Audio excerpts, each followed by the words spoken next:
উপনির্বাচনের শুরুতে অশান্তির ঘটনা সামনে আসছে। এবারে রানাঘাটে বিজেপির পোলিং এজেন্টের বাড়ি ভাঙচুরের অভিযোগ উঠেছে। তৃণমূলের বিরুদ্ধে অভিযোগ, রানাঘাট পায়রাডাঙ্গায় উত্তেজনা ছড়ায় এই পুরো ঘটনায় পোলিং এজেন্ট শ্রাবন্তী দে বিশ্বাসের বাড়ি ভাঙচুরের অভিযোগ ইতিমধ্যে উঠেছে। রানাঘাটের খবর আপনাদের সামনে তুলে ধরছি। উপনির্বাচনের শুরুতে অশান্তির ঘটনা। এবারে রানাঘাটে বিজেপির পোলিং এজেন্টের বাড়ি ভাঙচুরের অভিযোগ। তৃণমূলের বিরুদ্ধে অভিযোগ, রানাঘাটের পায়রাডাঙ্গায় উত্তেজনা ছড়ায় পোলিং এজেন্ট শ্রাবন্তী দে বিশ্বাসের বাড়ি ভাঙচুরের অভিযোগ উঠেছে।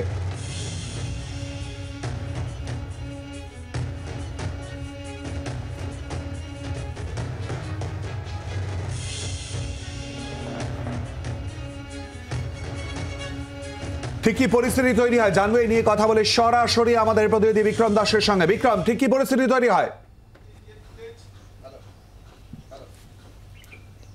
দেখো, রানাঘাট দক্ষিণ বিধানসভার উপনির্বাচন চলছে এবং তারই মধ্যে এই মুহূর্তে আমরা যেখানে রয়েছে অর্থাৎ পায়রাডাঙ্গা, সেখানেই বিজেপির পোলিং এজেন্ট তাকে কিন্তু মহিলা পোলিং এজেন্ট তাকে তার বাড়িতে কার্যত ভাঙচুরের অভিযোগ উঠছে। এবং তোমাকে এই মুহূর্তে আমি একবার দেখাবো, আমি অবশ্যই কথা বলবো পোলিং এজেন্টের সঙ্গে। তাকে তুমি দেখতে পাচ্ছ যে বাড়ির সামনে যে সিসিটিভি ক্যামেরা, সেটাকেও কিন্তু একেবারে ভেঙে চুরে দেওয়া হয়েছে। বাড়ির দরজা জানলা ভেঙে দেওয়া হয়েছে। প্রায় 25 থেকে 30 জন দুষ্কৃতী তারা কিন্তু এসেই হামলা চালিয়েছে, এমনটাই অভিযোগ করা হচ্ছে। এবং অভিযোগের তীর সরাসরি তৃণমূল কংগ্রেসের বিরুদ্ধে।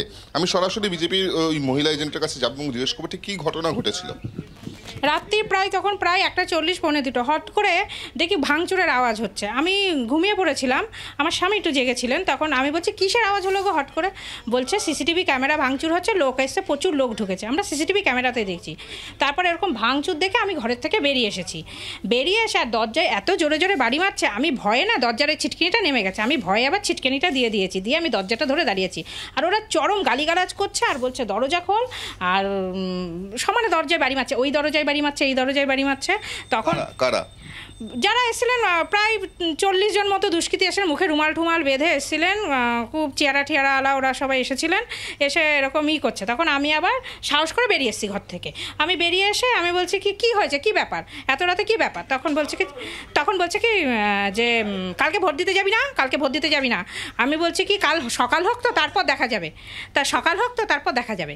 তখন বলছে কি সকাল তোদের, রাত্রিরা আমাদের, কিন্তু হ্যাঁ সকালে বেরোস।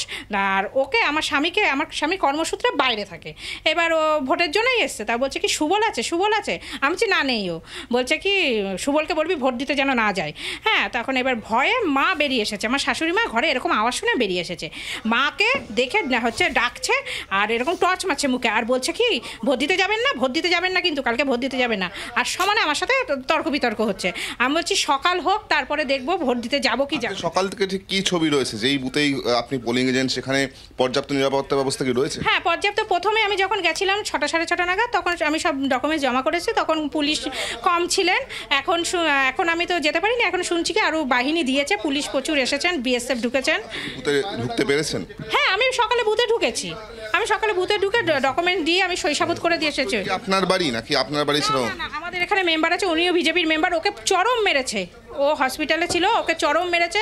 ঘরে ঢুকে, ওরও বয়স্ক মা, ওকে বের আইডেন্টিফাই করতে পারেননি? না, আমরা কেউ আইডেন্টিফাই করতে পারিনি। ইভেন শুধু আমাদের বাড়ি বলে না, সমস্ত আমাদের বিজেপি কর্মীদের উপর অত্যাচার চালিয়েছে ওরা। এই মুহূর্তে আমি আরও একবার ছবিটা দেখাবো। দেখা যাচ্ছে যে এখানকার যারা লোকজন, যারা স্থানীয় বাসিন্দারা, তারা কিন্তু কার্যত আতঙ্কিত। কারণ তাদের যেটা বক্তব্য যে গতকাল থেকেই কার্যত এখানে বাইক বাহিনীর দাপট তারা কিন্তু দাপিয়ে বেড়ায় এবং তার সঙ্গে সঙ্গে একাধিক বিজেপির যারা কর্মী, তাদের বাড়ি ভাঙচুর করা হয়। যেখানে এই মুহূর্তে আমি দাঁড়িয়ে আছি, তিনি বিজেপির মহিলা পোলিং এজেন্ট এবং তাকে কার্যত হুমকি এবং তাকে তার বাড়ি ভাঙচুর করে বলা হয় যাতে তিনি কোনো রকমভাবে ভোট দিতে না যান বা বুথমুখী যাতে না হন। শুধুমাত্র তিনি নয়, তার পরিবারের সদস্যদেরকেও কিন্তু একইভাবে ভয় দেখানো হয় বা এইভাবেই কিন্তু তাদের উপরে হামলা চালানো হয়েছে, এমনটাই তারা অভিযোগ করছে। সব মিলিয়ে এই মুহূর্তে এই বুথ, যে নির্দিষ্ট বুথের এই ঘটনা, সেখানে কিন্তু অতিরিক্ত ফোর্স মোতায়েন করা হয়েছে যাতে পরিস্থিতি কোনো রকমভাবে অপ্রীতিকর না হয়। কিন্তু আপাততভাবে যেটা দেখা যাচ্ছে যে এই এলাকায় সেখানে কিন্তু পুলিশের পিকেটিংও বসানো হয়েছে।